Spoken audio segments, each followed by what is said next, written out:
Amen. Hops. Bonjour à tous, bonjour à ceux que je n'ai pas pu saluer juste avant. Je vous ramène directement aussi les salutations de l'église de Colfontaine, bien entendu, et puis le pasteur David Carlier, que vous connaissez peut-être plus que moi, hein, mais voilà, en tout cas, c'est une joie pour moi d'être ici, j'espère que pour vous aussi. Ouais, bon, ok, on va travailler là-dessus, hein. Ok. Ça commence bien. Non, mais en commençant, je voudrais simplement vous montrer une petite vidéo qui va illustrer un peu mon sujet ce matin. Donc voilà, la technique, si on peut simplement passer cette vidéo qui dure 1 minute 20, je pense, quelque chose comme ça. Une courte vidéo, un peu bizarre comme vidéo, non? Un peu malaisant. Moi, je trouve que c'est un peu malaisant comme vidéo. Bon, j'ai trouvé ça sur Internet. Le gars, il a déjà un rire un peu bizarre, un peu débile, et la situation elle-même est un peu malaisante. C'est bizarre de rire comme ça dans le métro, vous trouvez pas? Enfin, à moins qu'il y en ait qui le fassent de temps en temps. Je sais que vous avez le métro chez vous. Il y en a qui font ça parfois, non? Non? Ok. Ça, ce serait bizarre. Oui, oui, c'est vrai.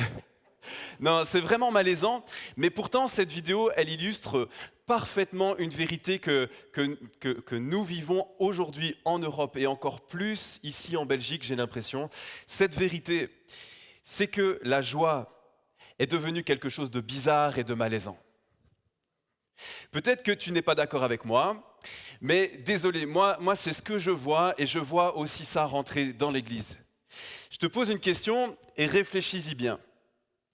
Quand tu croises une personne qui est rayonnante de joie, qui transpire la joie, ça te marque, n'est-ce pas?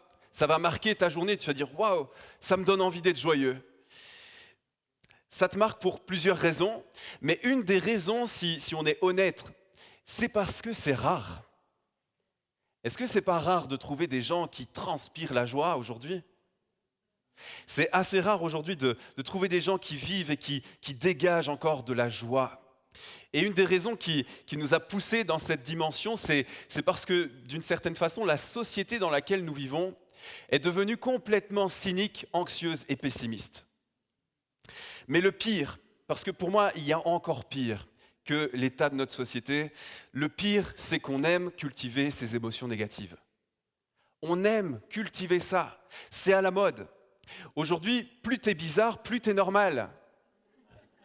Je ne pensais pas que vous alliez rire dessus, et de la même façon, plus tu es joyeux, plus tu es bizarre et malaisant pour les gens. Et moi, mon plus gros problème en tant que pasteur, c'est de voir tout ça, toute cette animosité, ce pessimisme rentrer dans l'Église. Pour moi, c'est grave. Et ma question que je vous pose à tous ce matin, de nouveau, j'ai beaucoup de questions, vous allez voir, c'est où est passée la joie ? Où est passée ta joie? C'est le titre de ma prédication. Où est passée la joie aujourd'hui dans l'Église? Es-tu encore dans la joie d'être un enfant de Dieu? Amen, amen. C'est bien, c'est bon qu'il y en ait. Es-tu encore dans la joie de pouvoir servir un Dieu si bon envers toi? Es-tu encore dans la joie de te rendre dans la maison de Dieu?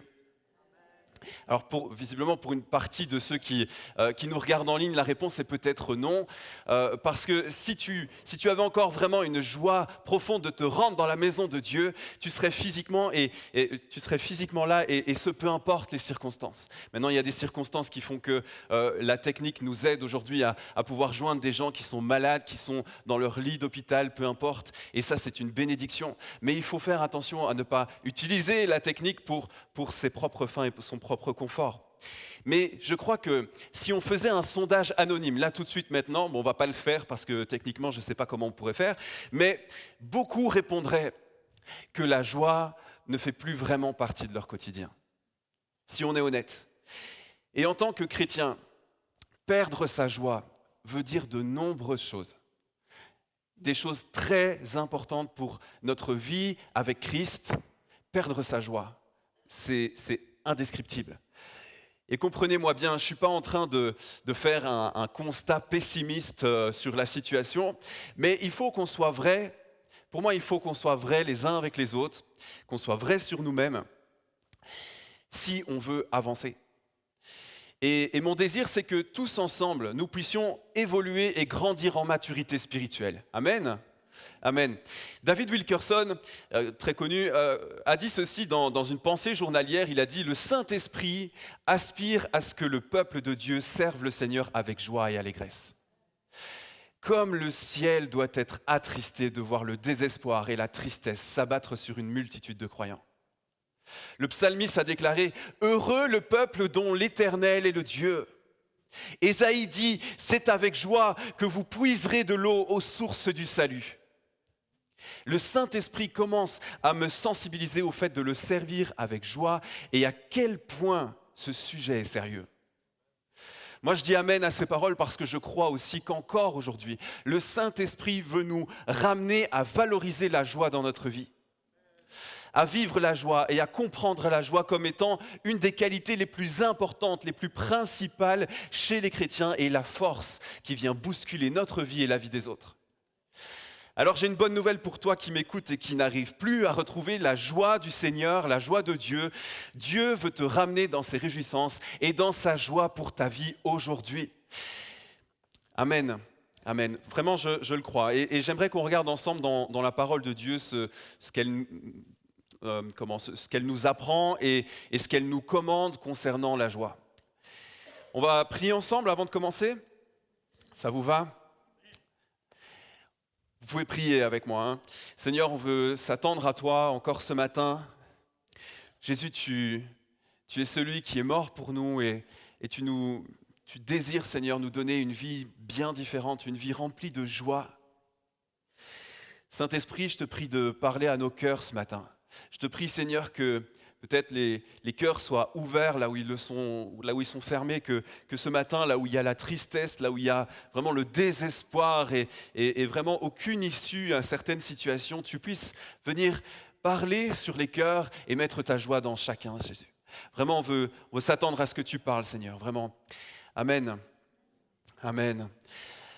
Ok, la première des choses à comprendre, quand on parle de la joie qui vient de Dieu et la joie dont parle la Bible, c'est qu'il faut bien comprendre et assimiler que Dieu est un Dieu de joie. Peut-être tu ne le sais pas, mais Dieu est un Dieu de joie. On va commencer par lire ensemble le livre de Néhémie 8, versets 9 à 10. Ça dit ceci, « Tout le peuple pleurait en entendant les paroles de la loi. » Alors Néhémie, le gouverneur, Esdras le prêtre et spécialiste de la loi et les Lévites qui donnaient les explications au peuple, dirent à tous, « Ce jour est un jour de fête consacré à l'Éternel, votre Dieu. Ce n'est pas le moment de pleurer et de prendre le deuil. » Ils leur dirent, « Allez, mangez des viandes grasses et buvez des liqueurs douces. » Et là, tous les hommes disent, « Amen. » Amen. Ça, c'est vraiment un des versets les plus appréciés dans toute la Bible. Enfin, un commandement que personnellement j'aime pratiquer de temps en temps et qui est vraiment super facile à pratiquer, n'est-ce pas ? Il dit ici, mange non seulement de la viande, mais de la viande grasse. Donc, mes amis, lorsque vous prenez un morceau de viande au magasin, écoutez-moi bien, c'est très sérieux, pensez à prendre un morceau de viande bien gros et bien gras. Amen ? Voilà, vous obéirez ainsi à la loi de l'Éternel. Ok, allez, mangez des viandes grasses et buvez des liqueurs douces et envoyez des portions à ceux qui n'ont rien de préparé. Car ce jour est consacré à notre Seigneur. Ne vous affligez pas, car la joie de l'Éternel sera votre force. Car la joie de l'Éternel est votre force. Amen. Retenez ce passage, car la joie de l'Éternel est votre force. Ok, la joie de l'Éternel est notre force. Mais alors, d'où vient la joie ? C'est simple, la joie vient de Dieu. Sophonie 3, verset 17 dit ceci, « L'Éternel, ton Dieu, est au milieu de toi comme un héros qui sauve. Il fera de toi sa plus grande joie. » Ça fait du bien à entendre. Il fera de toi sa plus grande joie. Il gardera le silence dans son amour. Il aura pour toi des transports d'allégresse. Amen. Amen. Est-ce que vous êtes heureux en tant que chrétien ce matin ? De savoir que nous ne servons pas un Dieu stoïque qui est indifférent, austère et misérable, mais que nous servons un Dieu de célébration, un Dieu qui exprime sa joie, un Dieu qui habite dans la joie. Est-ce que ça vous rend heureux ? Mais est-ce que c'est bien l'image que vous avez tous les jours de votre Dieu ? J'entends des réponses honnêtes, j'aime. C'est important parce que c'est peut-être pas l'image que la société a de Dieu en ce moment. Ça, c'est vrai. Un autre passage dans Luc 15, verset 10 dit ceci. « De même, je vous le dis, il y a de la joie devant les anges de Dieu pour un seul pécheur qui se repent. » Notez bien que le texte ici ne dit pas que les anges se réjouissent. Je suis certain qu'ils se réjouissent lorsqu'un pécheur se repent, mais ce n'est pas ce que le texte nous dit. Le texte dit qu'il y a de la joie devant les anges de Dieu. Alors si la joie est devant les anges, c'est qui se réjouit ? Dieu. Dieu se réjouit et parce que Dieu se réjouit, les anges se réjouissent à leur tour. Écoutez bien ceci, le Dieu d'Israël, le Dieu d'Abraham, d'Isaac et de Jacob, le Dieu des chrétiens, est différent de toutes les autres divinités dans l'Antiquité parce qu'il est le seul. Dis-le avec moi, il est le seul à se réjouir, à chanter, à danser et à célébrer. Il n'y a aucune autre divinité comme notre Dieu. Alors j'ai une bonne nouvelle pour toi ce matin. Si tu penses qu'au ciel ça va être nul, ennuyant, on va devoir faire que chanter, puis en plus je ne sais pas chanter, ça c'est vraiment désolant. Si tu penses qu'au ciel il y aura juste des anges joufflus, assis sur des nuages, en train de jouer de la harpe et manger du fromage à la crème Philadelphia, un peu comme ça. Bonne nouvelle pour toi, le ciel ne ressemble pas à ça. Le ciel est un endroit de joie et de célébration parce que Dieu est joyeux. Au ciel, vous pourrez tous venir dans ma boutique gratuite de glace parce que le ciel ne serait pas le ciel s'il n'y avait pas de glace. Amen. Il y en a qui disent Amen. En fait, à la lumière des Écritures, Dieu est l'être le plus heureux de l'univers. John Orberg a écrit ceci, « Nous ne comprendrons pas Dieu, tu ne comprendras pas Dieu, jusqu'à ce que nous ne comprenions pas ceci. » Jusqu'à ce que nous comprenions ceci plutôt. Dieu est la personne la plus heureuse dans l'univers. Dieu connaît aussi la tristesse, bien entendu. On se souvient de Jésus, entre autres, comme homme de douleur et de peine. Mais, écoute bien, mais la tristesse de Dieu comme la colère de Dieu est sa réponse temporaire à un monde déchu. Un jour, lorsque le monde sera remis en ordre, la tristesse sera bannie pour toujours de son cœur. La joie est à la base du caractère de Dieu. La joie est sa destinée éternelle. Dieu est l'être le plus heureux dans l'univers. Alléluia. Dieu est un Dieu de joie et Dieu veut qu'on exprime sa joie. Psaume 100, verset 1 dit « Poussez vers l'Éternel des cris de joie, vous tous habitants de la terre. » Poussez vers l'Éternel des cris de joie, vous tous habitants de la terre. Ah, il y en a qui commencent à comprendre. Poussez vers l'Éternel des cris de joie, vous tous habitants de la terre. Amen, amen, vous avez compris, alléluia.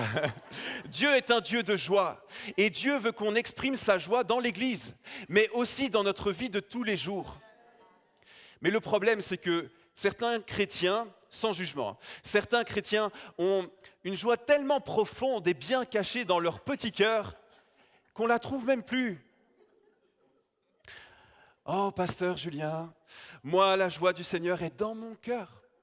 Ok, c'est bien, c'est top déjà d'avoir la joie de Dieu dans ton cœur. Mais si tu te reconnais dans cette phrase ce matin, je t'en supplie, dis aussi à ton cœur de parler à ta tête pour que ça puisse se voir. Vous êtes tellement plus beau quand vous avez la joie sur votre tête. Non mais sérieusement, c'est important que si tu portes vraiment la joie de Dieu en toi, c'est important qu'on puisse la voir. C'est important que les gens que tu côtoies puissent la voir. Pose-toi la question, est-ce que quand je rentre dans une pièce, est-ce que les gens ont l'impression que le soleil brille ou que quelqu'un a éteint la lumière? Est-ce que finalement j'apporte plus de joie par ma présence ou mon absence?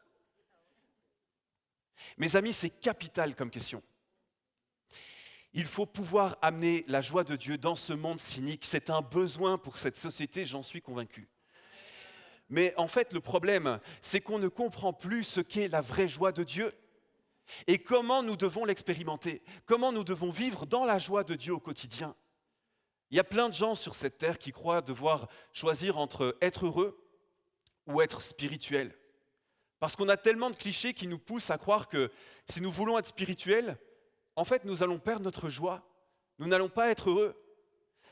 C'est comme l'ambiance qui règne parfois dans les grandes églises catholiques comme ça, où on visite et puis on n'ose pas trop, moi c'est personnel, j'ose pas trop parler pour ne pas venir bouleverser un peu la spiritualité ambiante. Et puis tu vois arriver le prêtre avec une tête jusque par terre comme ça, et on pense que c'est ça être spirituel.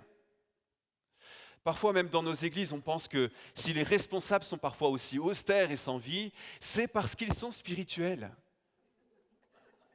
Beaucoup de gens, et surtout des jeunes que je rencontre, pensent que du coup, si tu veux suivre Dieu, tu vas devoir faire une croix sur la joie et le bonheur.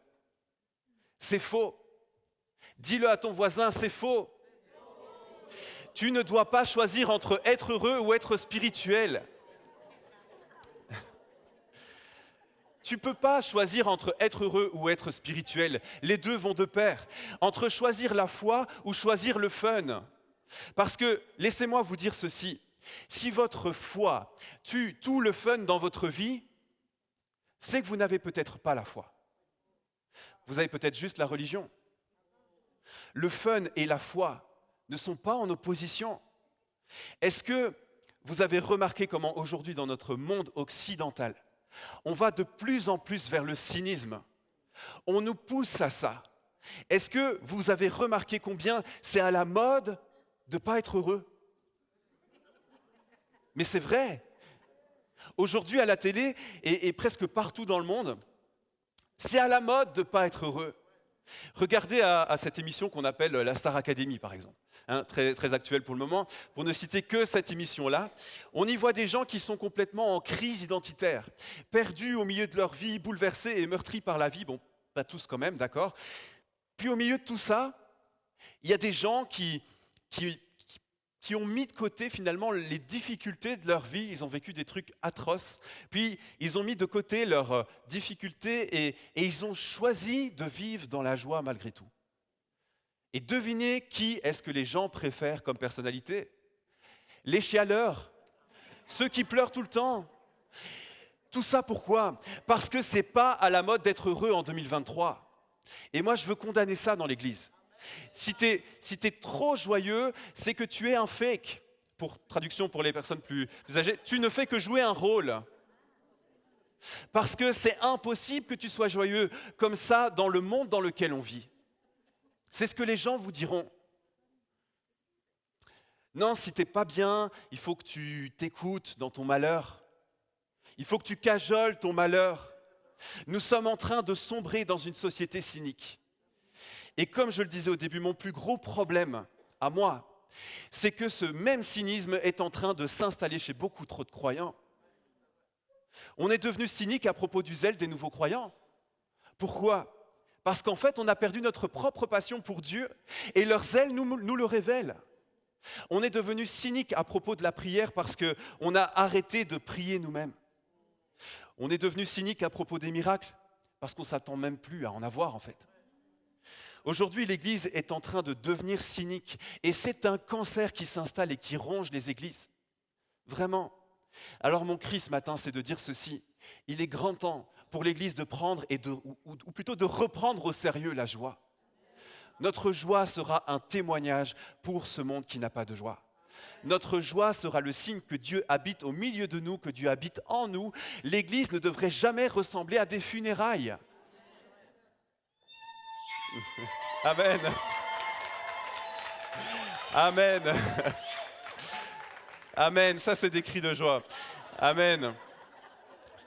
L'Église ne devrait jamais ressembler à des funérailles. Mais pourtant, parfois c'est le cas. Parfois c'est le cas. Je ne suis pas en train de critiquer ou autre, mais parfois l'Église nous donne parfois plus envie de mourir que de vivre. C'est pas méchant ce que je suis en train de dire. Comprenez bien ce que je suis en train de dire. Et je vous donne un exemple. Vous savez quand est-ce que ça se produit le plus intensément? C'est quand on se permet de se juger les uns les autres, de faire des remarques aux autres en se pensant plus spirituels, alors que dans notre propre vie, il y a des choses que Dieu veut que nous changions. Et c'est Bagdad dans notre vie.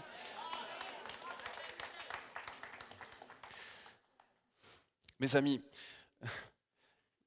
ne prenez pas mal ce que je viens de dire. Je suis pas en train de...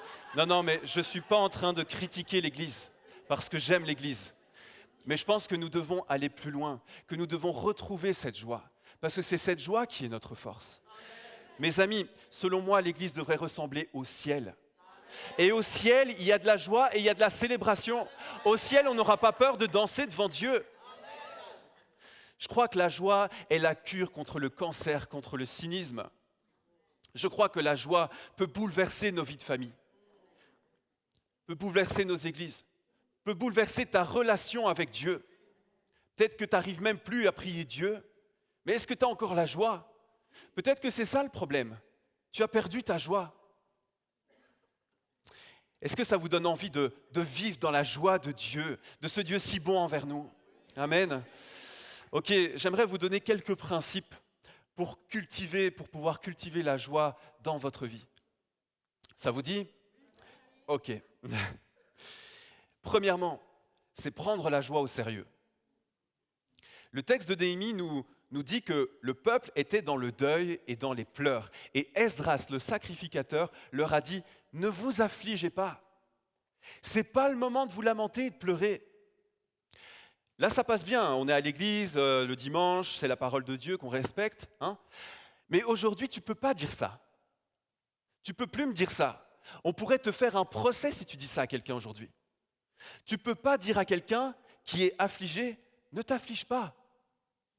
On est offensé qu'on puisse nous dire à nous, ne t'afflige pas. Qui es-tu toi pour me dire de ne pas m'affliger si moi j'ai le goût de m'affliger? Ça semble même manquer de compassion. Comment peux-tu dire à quelqu'un qui est triste, qui est dans le deuil peut-être, réjouis-toi? Vrai ou pas? Ça semble juste être super dur envers la personne. Mais voici pourquoi tu peux le faire. Avec amour toujours. Parce que la joie, c'est un choix. C'est aussi simple que ça. La joie est un choix. Ah bon? Oui, c'est la vérité. Je sais combien c'est complexe à appliquer. Ça, je le sais. Je vous mens pas, c'est complexe parfois à appliquer. Mais c'est ce que la parole de Dieu nous dit. La joie est un choix pour chacun d'entre nous, tous les jours de notre vie et dans chaque circonstance. Dieu ne nous commanderait pas de faire quelque chose qu'on ne peut pas faire. Dieu ne nous commanderait pas de faire quelque chose si on n'arrive pas à le faire. La joie est une habilité qu'on peut faire grandir dans notre vie et dans notre corps, et plus précisément dans notre cerveau. La joie est quelque chose que tu peux faire grandir dans ta vie.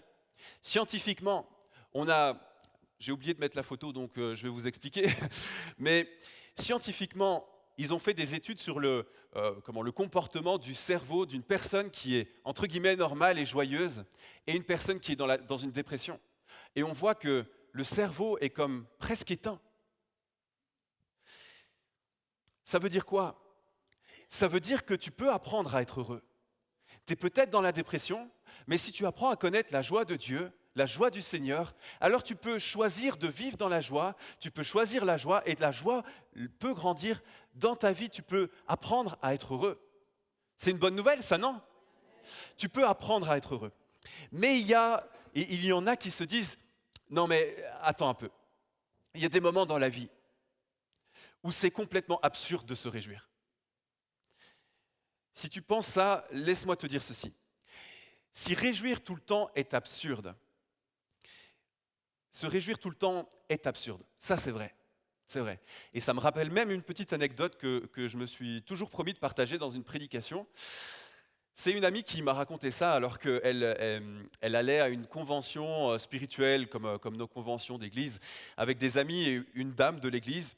Et donc ils prennent la route pour s'y rendre et sur l'autoroute, à un moment donné, ils roulent et puis d'un coup, boum! Un pigeon avait décidé de laisser couler la bénédiction sur le pare-brise de la voiture. Et heureusement, bon, pas d'incident majeur pour le conducteur. Le conducteur voyait toujours un peu au travers, donc voilà, ça passe. Mais là, la dame de l'église commence à fermer les yeux et prier Dieu en disant: oh, merci Seigneur pour ce caca de pigeon qui vient de nous tomber dessus. Grâce à ça, tu as permis au conducteur de rester concentré. Alléluia, gloire à Dieu. Alors, forcément, tout le reste des passagers ont fait de leur mieux pour contenir le fou rire ambiant. Alors oui, parfois, se réjouir tout le temps est absurde. C'est vrai, d'accord? Moi, je ne me réjouis pas du tout quand il y a un pigeon qui... Voilà, c'est pas mon truc, mais bon, chacun son truc. Mais par contre, toujours se réjouir en Dieu n'est pas absurde. Vous allez comprendre, dans le texte, Esdras n'a pas dit « Ne vous affligez pas, car la joie est votre force ». Il a dit « Ne vous affligez pas, car la joie du Seigneur est votre force ». C'est totalement différent. C'est exactement la même idée que l'apôtre Paul reprend dans Philippiens 4 lorsqu'il dit « Réjouissez-vous toujours dans le Seigneur ». Et je le répète, réjouissez-vous. Il ne dit pas « Réjouissez-vous en tout temps ». Non. Réjouissez-vous toujours dans le Seigneur. Pourquoi? Parce que parfois, se réjouir est absurde, mais toujours se réjouir en Dieu ne l'est pas. À chaque moment, dans chaque circonstance de ta vie, c'est possible de se réjouir en Dieu. Parce que la joie du Seigneur n'est pas basée sur les circonstances de nos vies. Lorsque la Bible parle de la joie, c'est clairement pas la même définition que la définition qu'on pourrait donner dans la rue ou peu importe où, dans la pensée populaire. Lorsque la Bible parle de la joie, elle parle de quelque chose qui ne dépend pas des circonstances, alors que dans la culture populaire, les gens vont dire « je vais être joyeux, je vais être heureux lorsque… » Trois petits points, vous rajoutez ce que vous voulez. Je serai heureux quand j'aurai un job. Je serai heureux lorsque j'aurai une promotion, lorsque je trouverai mon âme sœur, lorsque j'aurai un meilleur salaire, lorsque ma santé ira mieux. On base toujours l'intensité de notre joie selon les circonstances de nos vies. Vrai ou pas? Mais la vraie joie biblique, la joie du Seigneur n'est pas basée sur les circonstances. Je vais vous le prouver bibliquement. Habakkuk 3, verset 17. Car le figuier ne fleurira pas, point de vendange dans les vignes. La production de l'olivier sera décevante. Les champs ne donneront pas de nourriture. Et on dirait un peu les infos. Hein. Le petit bétail disparaîtra de l'enclos, point de gros bétail dans les étables. Que des mauvaises annonces. Ici, on peut dire quand même que ça ne va pas trop bien pour lui dans cette situation. Hein. Est-ce que tu as déjà connu une mauvaise journée? Moi, j'en connais souvent. Ben lui, ici, il nous explique qu'il a une mauvaise vie, en fait. C'est même pas juste une mauvaise journée, sa vie, elle est pourrie. Mais regardez ce qu'il va dire juste après. Habakkuk 3, verset 18. Il va dire « Mais moi, c'est à cause de l'Éternel que je veux me réjouir. J'exulterai de joie à cause du Dieu qui me sauve. Amen. » On peut vraiment dire qu'il est en mauvaise posture, qu'il est dans une mauvaise vie peut-être. Personne ne voudrait se retrouver dans sa situation. Mais il dit, mais moi.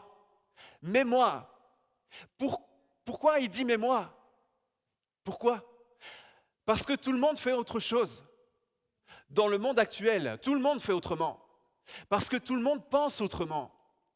Parce que tout le monde ici, moi y compris dans sa situation, on chialerait. Mais lui, il dit, mais moi, j'exulterai de joie à cause du Dieu qui me sauve. Et le mot exulter veut dire ceci, être dans une joie intense avec une expression évidente.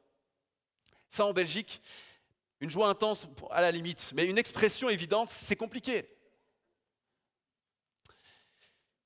Ça ne va pas bien pour lui et il décide de démontrer la joie. Il décide de choisir la joie. Il décide de vivre dans la joie. C'est dingue. Vous ne trouvez pas que c'est vraiment encore à contre-courant total avec ce qu'on vit aujourd'hui dans le monde? et parfois dans l'Église aussi. Mais ce texte veut dire que avec Dieu, tu peux avoir des circonstances extrêmement difficiles et avoir la joie quand même. Ça veut dire que tu peux avoir des millions d'euros en banque et tu n'as pas la joie. Mais tu peux avoir un compte en banque très très petit et avoir la joie. Mais tu peux par exemple être dans une maladie incurable et avoir la joie. Et tu peux être en santé et pas avoir la joie. Ça, c'est la vérité parce que la joie du Seigneur ne dépend pas de nos circonstances. La joie, c'est un choix de vie. C'est un choix de style de vie. La joie ne dépend jamais des circonstances, bibliquement. La joie du Seigneur est plus qu'une simple émotion, c'est un état spirituel. La plupart des gens croient que la joie n'existe que dans une condition qu'on appelle binaire. Pour ceux qui ne comprennent pas, c'est soit l'un, soit l'autre. D'accord ? Donc, soit je suis triste, soit je suis dans la joie. Et les gens pensent que la joie du Seigneur est comme ça. Mais la joie du Seigneur, ce n'est pas comme ça. La joie du Seigneur existe dans un état non binaire. Je peux être triste, je peux être dans le deuil, je peux être dans la maladie, je peux être sans abri, je peux être en prison et avoir la joie du Seigneur en même temps. C'est un miracle. C'est un miracle de Dieu qui nous invite à vivre tous les jours de notre vie. Mais lorsque chaque jour tu vis ce miracle de la joie, mais chaque jour devient comme, désolé, je vais encore parler de glace, mais comme une bonne boule de glace à la fraise, comme ça. Oh, waouh! C'est tellement bon de vivre comme ça. Tout comme la foi est assez grande pour contenir tous nos doutes. De la même manière, la joie du Seigneur est assez grande pour contenir toutes nos peines, tous nos chagrins, tous nos découragements. La joie du Seigneur est notre force. Et Esdras, Néhémie et toute leur clique avaient vraiment bien compris ce lien qui existe entre la joie et la force. Ils avaient compris que lorsque la joie monte, leur force monte. Et lorsque, forcément, la joie diminue, la joie descend, leur force descend aussi. Ça n'est pas et ça ne doit pas être la force du Seigneur qui est ma joie. Et pourtant, bien souvent quand on prie, c'est ça qu'on demande. On demande la main de Dieu. Mais où est la joie ? C'est la joie du Seigneur qui est ma force. C'est la joie du Seigneur qui peut être une force dans ma vie. C'est la joie du Seigneur qui apporte la force de Dieu sur ma vie. Ça veut donc dire qu'il faut commencer par la joie et la force vient avec. Je vais le redire. Ça veut dire qu'il faut commencer par la joie dans ta vie et la force de Dieu va descendre sur ta vie. La joie du Seigneur, c'est la meilleure thérapie qui existe au monde. C'est meilleur qu'une bonne prédication de Éric Maréchal. C'est meilleur qu'un temps de louange avec Sébastien et toute la troupe. Oh, pourtant, ils sont très bons. Hein. Meilleur qu'un bon café. Meilleur qu'un joint, peut-être. Meilleur qu'une boîte de chocolat.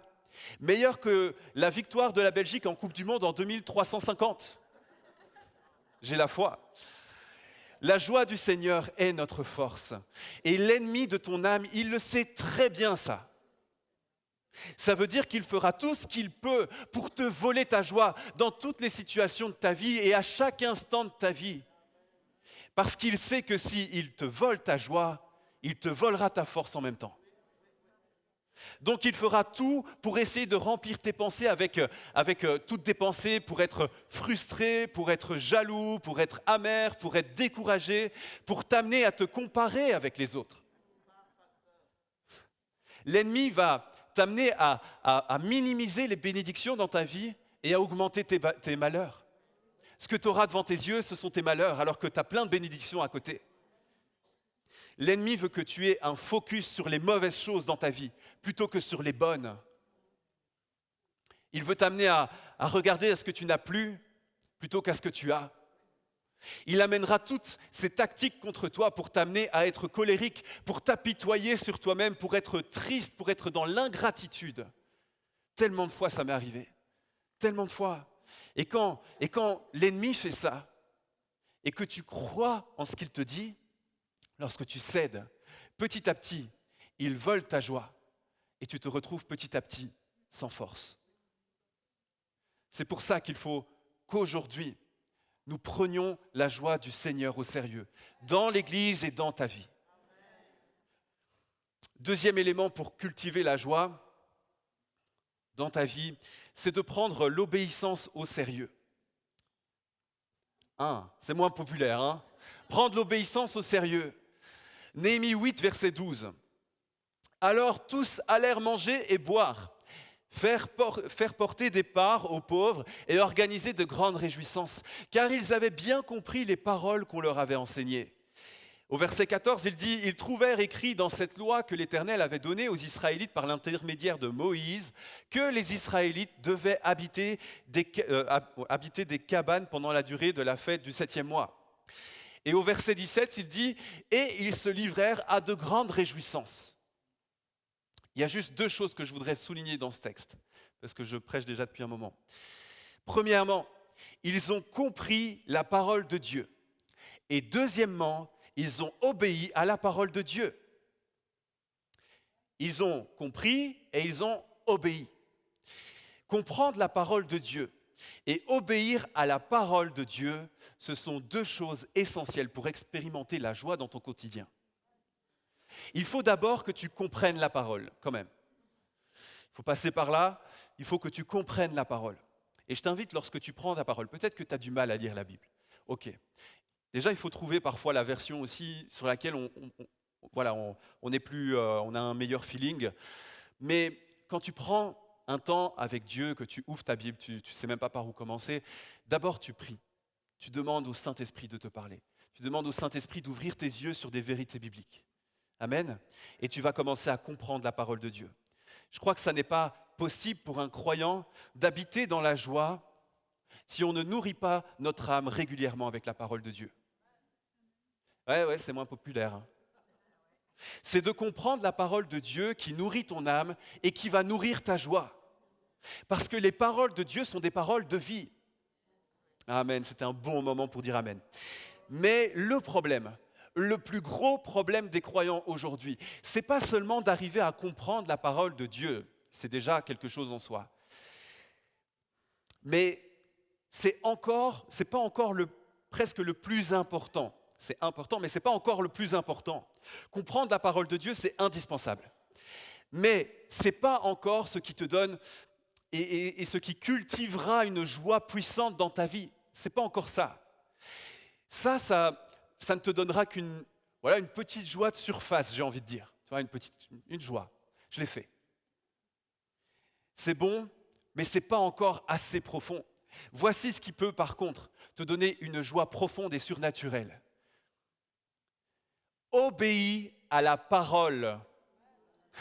Je pense que je vais le redire parce que trop souvent, je parle avec des gens et tout ça, et puis ils me parlent de la parole de Dieu, mais finalement, ils n'obéissent pas à ce que Dieu leur demande. Obéis à la parole. Aussi simple que ça, obéis à la parole de Dieu, mon ami. C'est ça qui te donnera une joie profonde. Une certaine Anna Whistle-Smith, qui a écrit un livre sur la joie et le secret chrétien d'une vie joyeuse, elle a dit ceci: la joie vient de l'obéissance à Christ et à travers l'obéissance à Christ. Sans l'obéissance à Christ, la joie est creuse et artificielle. Donc peut-être que si aujourd'hui tu ne vis pas dans la joie de Dieu, c'est peut-être qu'il y a des endroits dans ta vie où Dieu t'a demandé d'obéir et tu ne l'as pas fait. Écoute-moi bien, c'est tout à fait possible qu'un chrétien marche dans la désobéissance et que Dieu vienne donner parfois des petits moments de joie à gauche, à droite. C'est tout à fait possible parce que Dieu, dans sa grâce, est bien trop bon avec nous. Mais sache-le, c'est quelque chose d'anormal. Lorsqu'un croyant marche dans la désobéissance, il n'y a pas de joie profonde. La joie dans sa vie est totalement superficielle. Mais lorsqu'on obéit à la parole de Dieu, lorsqu'on accepte de collaborer avec le Saint-Esprit dans ce processus qu'on appelle la sanctification, c'est de là que vient une joie profonde et non superficielle. Le sentier de la joie, c'est le sentier de l'obéissance. Amen. Et il n'y a aucune joie qui surpasse la joie d'obéir à Dieu. Jésus a dit, si vous gardez mes commandements, ma joie sera parfaite en vous et votre joie sera parfaite. Et juste ce verset nous explique pourquoi tellement de croyants aujourd'hui n'ont pas la joie. Parce que tellement de chrétiens marchent dans la désobéissance envers Dieu et envers sa parole, puis ils ne trouvent même plus ça grave. On trouve même plus ça grave. Mais moi je trouve ça grave. On ne sacrifie surtout jamais rien pour Dieu. À chaque fois que Dieu pointe quelque chose dans notre vie, on garde, on refuse d'obéir, on refuse de relâcher. Il n'y a jamais eu un moment où ils mettent finalement comme leur Isaac sur l'autel. Non.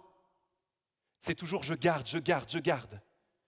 Et leur joie est tellement peu profonde qu'ils finissent par trouver que Dieu ne leur offre finalement rien de bon ou rien de très réjouissant. Mais forcément, vu que tu ne veux avoir qu'une partie de ce que Dieu pourrait te donner.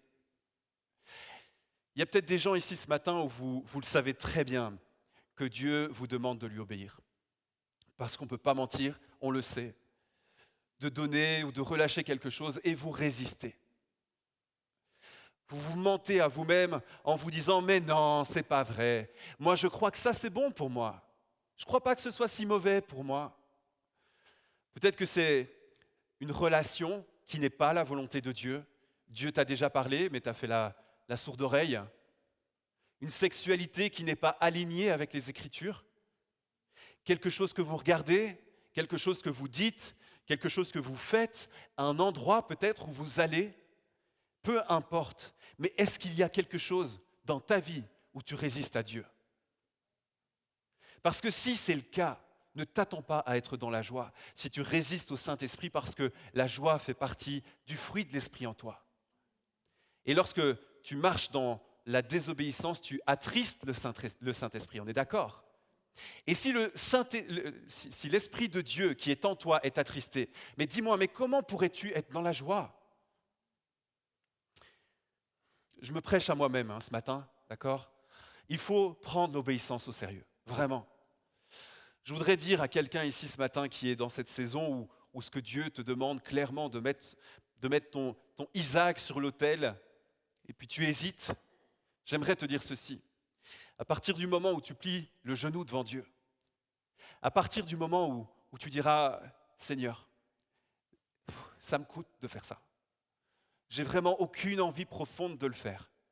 Ça va terriblement me faire mal. Mais je te fais confiance et je veux croire que si tu me demandes de donner ça, c'est que tu as bien mieux pour moi. » Et lorsque tu fais ça, que tu prends ton Isaac et que tu le mets sur l'autel, j'aimerais te dire tellement qu'il n'y a aucune joie qui se compare à la joie de l'obéissance que tu vivras après tout ça. C'est pas facile, je veux bien l'entendre. Mais lorsqu'on obéit, lorsqu'on fait un pas vers Dieu, Dieu en fait 1000 vers nous. Prends l'obéissance au sérieux.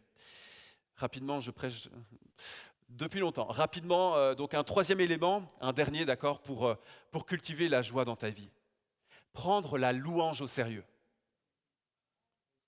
Néhémie 9, verset 5. Puis les Lévites, ok, je vous fais grâce de tous les prénoms, les Lévites s'écrièrent « Levez-vous, louez l'Éternel votre Dieu pour toute l'éternité. Oui, que l'on te loue, toi, dans la gloire, dont la gloire surpasse tout ce que la louange peut exprimer. » Et si tu lis tout le chapitre 9 cette semaine, chez toi peut-être, tu verras qu'ils vont complètement exploser en louange. Il y a 37 versets où ils louent Dieu, ils adorent Dieu, ils disent des choses comme « Tu es puissant, tu es miséricordieux, tu es compatissant, tu fais des miracles. » Ils viennent d'avoir comme une éruption de joie dans la louange. Pourquoi? Parce que la joie vient au travers de la louange. La joie vient dans la louange. C'est biblique, c'est un fait. Alors, vous imaginez pas comment mon cœur parfois s'attriste lorsque je vois qu'on est timide un peu dans la louange. Quand on ne s'exprime pas dans la louange. Quand ça ressemble plus à un chant de défaite qu'à un chant de victoire. Le dimanche matin, ça devrait être un flot de louanges puissant qui sort de nos cœurs et qui éclate en joie tout autour de nous. Même l'équipe sono, ils ne sauraient même plus quoi faire, tellement tout le monde chante fort et en fait, on s'en fout. La louange apporte la joie. C'est comme le cuivre qui est comme ce conducteur de chaleur. Peut-être vous ne le savez pas, vous le savez maintenant. Le cuivre est un conducteur de chaleur. La louange, c'est comme ce fil de cuivre qui te connecte, toi, à la joie de l'Éternel. Donc la louange est un conducteur de joie pour toi et pour moi. Si tu te rends compte que la joie du Seigneur ne dépend pas des circonstances et que tu sais que la louange apporte la joie, ben mon ami, tu devrais chanter plus fort le dimanche. Tu devrais chanter plus fort chez toi. Il n'y a pas d'autre endroit, il n'y a pas d'endroit spécifique où tu peux louer Dieu. Tu devrais prendre la louange beaucoup plus au sérieux. La joie vient au travers de la louange. Et il y a tellement de gens qui ne comprennent pas ça.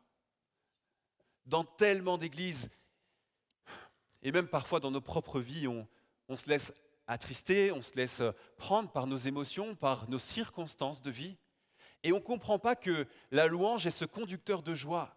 Et comme la joie de Dieu, la joie de l'Éternel ne dépend pas des circonstances, ça veut dire que même si je suis dans le plus profond d'un deuil puissant, la joie de l'Éternel peut venir sur moi. Et si la joie de l'Éternel vient sur moi, qu'est-ce qui vient sur moi? Sa force. Il y a tellement de gens qui attendent de le sentir, que ça vienne tout seul, ou de ressentir le besoin de le faire et d'être bien pour louer Dieu. Laisse-moi te dire quelque chose de simple et vrai. Ce que l'ennemi veut faire dans ta vie, dans l'Église, c'est te museler. Il veut museler l'Église. C'est que tu puisses fermer ta bouche. Ça, c'est le souhait le plus profond finalement de Satan. Que tu fermes ta bouche pour ne pas que tu loues Dieu. Parce qu'il sait très bien que la joie vient au travers de la louange et que si tu reçois la joie du Seigneur, alors tu auras une force indestructible contre lui. Et la Bible est remplie d'hommes et de femmes de Dieu qui avaient compris ce principe-là, que la joie vient au travers de la louange. Amen. Et il y a plein d'exemples dans la Bible. Si tu avais demandé par exemple au roi Josaphat, quand il était complètement encerclé par ses ennemis, pourquoi il était en train de chanter? Pourquoi il chantait alors qu'il était encerclé? Il te répondrait, on ne chante pas parce qu'on est encerclé, on n'est quand même pas suicidaire, d'accord? Mais on chante parce que quand on chante, la joie de l'Éternel est notre force. Paul chantait au milieu d'une prison pourrie. Pourquoi il faisait ça? Je ne sais même pas si j'aurais la force. Parce que la louange amène la joie et que la joie de l'Éternel est notre force. C'est aussi simple que ça. Plein de gens l'ont compris, mais la question, c'est est-ce que toi, tu l'as compris? Est-ce que tu l'as bien assimilé? Peut-être que tu ne l'as pas encore expérimenté. Et Dieu souhaite ce matin peut-être que tu expérimentes la vraie joie de Dieu dans ta vie. Ne soyons pas de ces croyants immatures pour qui il faut que tout se passe bien dans leur vie pour louer Dieu. Parce que notre vie, elle n'est pas parfaite. Notre vie, elle est parfois bien difficile. Et si tu attends un bon moment pour louer Dieu, il n'y en aura pas. Non, moi je veux te dire, quand ça va bien, chante plus fort. Mais quand ça ne va pas bien, chante encore plus fort. Tu vas voir, ça va t'aider. C'est un simple principe. Et plus ça va mal, plus tu chantes encore plus fort, et plus la joie de l'Éternel repose sur toi, et plus tu deviens fort pour affronter les problèmes de ta vie, tel un véritable guerrier ou guerrière de l'Éternel. Amen. Par contre, il y a un détail important dans les Écritures, c'est qu'on voit que majoritairement les croyants aimaient chanter, prier et faire tout ça ensemble. N'est-ce pas? On le voit, ils se réunissaient ensemble et ils louaient Dieu et ils priaient ensemble. Et pas uniquement derrière un écran. C'est bon, mais ce n'est pas uniquement ce que Dieu veut que nous fassions. Quand tu n'as pas le goût ou l'envie pour venir à l'église de dimanche et que tu es tenté de regarder le culte en ligne parce que c'est peut-être plus facile, traîne ton corps jusqu'à l'église s'il le faut, parce que tu en as besoin. Parce que l'Église a besoin de toi aussi pour être dans la joie. Amen. Et quand tu es là devant Dieu, n'hésite pas à chanter plus fort que ton ennemi qui te parle dans ton âme. Je me souviens d'un temps de louange, c'est un des meilleurs moments de louange de toute ma vie. J'étais vraiment pas bien pris dans toutes sortes de péchés, puis dans la défaite totale. Et je suis allé à une réunion où il y avait un temps de louange et je me sentais un peu oppressé, tout ça. Et Et puis j'ai choisi d'être dans la joie. J'ai choisi la joie de Dieu et j'ai choisi de louer Dieu. Et bon, je ne sais pas si c'est biblique de le faire, alors ne le faites pas forcément comme moi, mais j'ai simplement dit, Satan, si tu veux m'oppresser, mets-toi dans le fond et regarde-moi louer Dieu.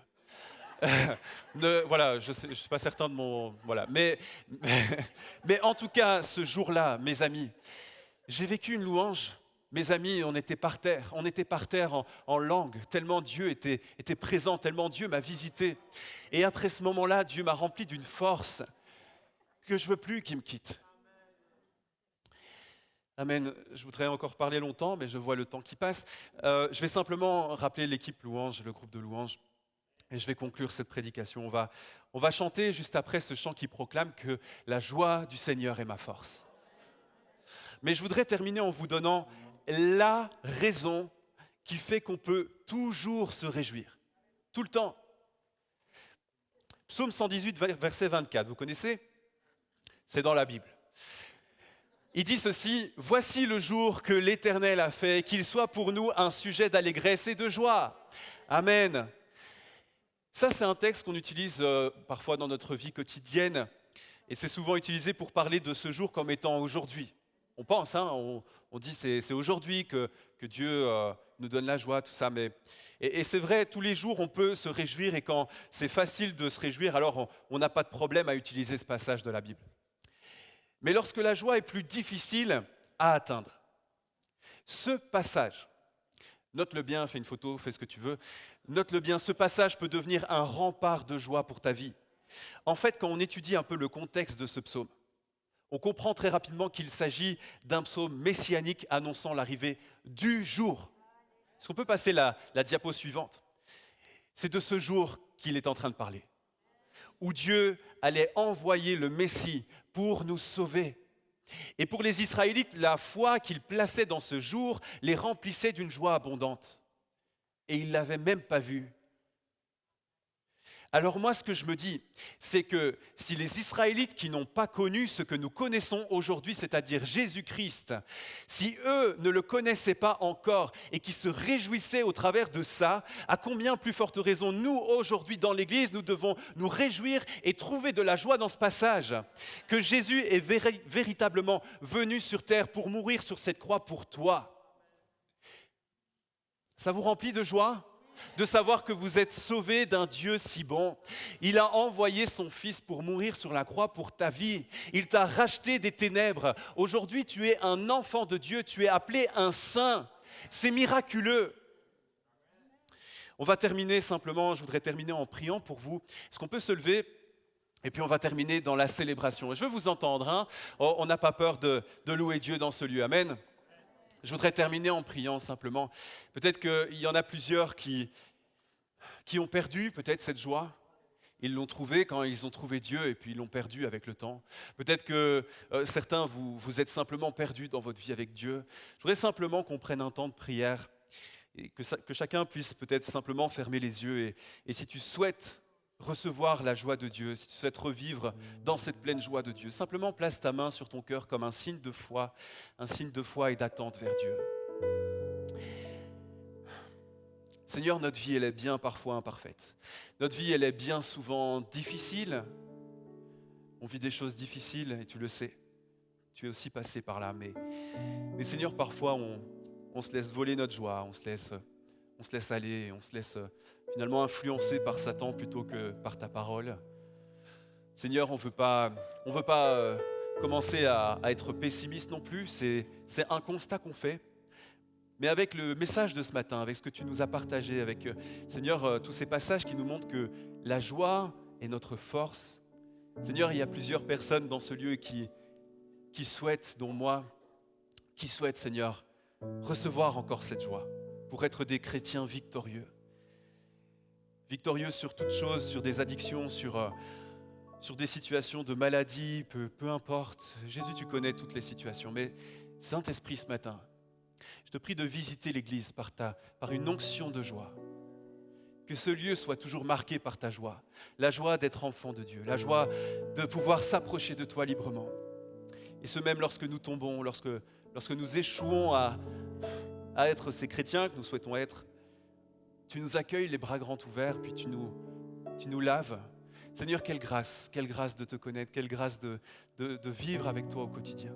Seigneur, je te prie que chaque personne qui a entendu ce message en ligne, qui a entendu ce message ici dans ce lieu, puisse vraiment se remettre en question par rapport à ça et puisse replacer la joie de l'Éternel au centre de leur vie, au centre de leur famille, au centre de l'Église. Saint-Esprit, je te prie d'agir ce matin et vraiment que tu puisses mettre une onction de paix, une onction de joie, Seigneur, ce matin sur ton peuple. Vraiment, tu bénis chacun, Seigneur. Amen. Amen. Soyez bénis. On prend un temps de louange ensemble. Amen.